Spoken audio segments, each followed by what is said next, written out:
തിരുമാറടി ഗ്രാമപഞ്ചായത്തിൽ 8-ാം വാർഡിൽ UDFിൻ്റെ സാരഥിയായി മത്സരിക്കുന്ന ശ്രീ ബെന്നി പൈലി നമ്മളോടൊപ്പം തൻ്റെ വികസന കാഴ്ചപ്പാടുകളെക്കുറിച്ച് സംസാരിക്കുന്നു.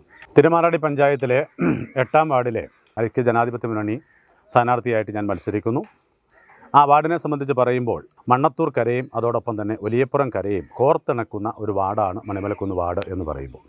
മണിമലക്കുന്ന് കോളേജിന് സമീപം കുറച്ച് ഒരു 10 കുടുംബങ്ങൾ അവർ അവിടെ അധിവസിക്കുന്നുണ്ട്. അവർക്ക് ഒരു വേണ്ട രീതിയിലുള്ള വാഹന സൗകര്യങ്ങൾക്ക് വേണ്ടിയിട്ടുള്ള വഴി, അതോടൊപ്പം തന്നെ ആ പ്രദേശത്തിൻ്റെ ഒരു നവീകരണം, അതായിരിക്കും ഞാൻ ജയിച്ചു വന്നാൽ ആ വാർഡിൽ പ്രധാനമായും ചെയ്യാൻ പോകുന്ന ഒരു കാര്യമെന്ന് പറയുന്നത്. പിന്നീട് വലിയപ്പുറം ഓലിക്കുളത്തിൽ നിന്ന് മണ്ണത്തൂർ പള്ളിയിലേക്ക് പോകുന്ന വഴിക്ക് ഉള്ള പ്രദേശങ്ങളിൽ കുടിവെള്ളക്ഷാമം അതിരൂക്ഷമായിട്ട് നിലനിൽക്കുന്നു. അതേപോലെ തന്നെ ആ പ്രദേശത്തുമായി ബന്ധപ്പെട്ട് നടക്കുന്ന ചെറിയ വഴികൾ അത് തകർന്ന് താറുമാറായി കിടക്കുന്നു.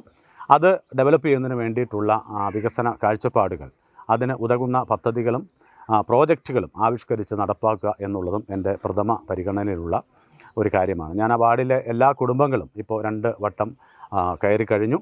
ആ വാർഡിലെ നല്ലവരായ ജനങ്ങൾ, ഒരു പറ്റം സാധാരണക്കാർ അധിവസിക്കുന്ന, കർഷകർ അധിവസിക്കുന്ന ഒരു മേഖലയാണ് തിരുമാറാടി പഞ്ചായത്തിലെ 8-ാം വാർഡ് എന്ന് പറയുന്നത്. അതുകൊണ്ട് തന്നെ ഐക്യജനാധിപത്യ മുന്നണിയുടെ സ്ഥാനാർത്ഥിയായി മത്സരിക്കുന്ന എനിക്ക് കൈപ്പത്തി അടയാളത്തിലും, ബ്ലോക്കിലേക്ക് മത്സരിക്കുന്ന ശ്രീമതി ലളിതാ വിജയന് ടോർച്ച് അടയാളത്തിലും, ജില്ലാ പഞ്ചായത്തിലേക്ക് മത്സരിക്കുന്ന രാധാകൃഷ്ണന് കൈപ്പത്തി അടയാളത്തിലും വോട്ടുകൾ രേഖപ്പെടുത്തി എന്നെയും എൻ്റെ കൂടെ മത്സരിക്കുന്നവരെയും വിജയിപ്പിക്കണമെന്ന് വിനയപുരസ്കാരം അഭ്യർത്ഥിക്കുന്നു.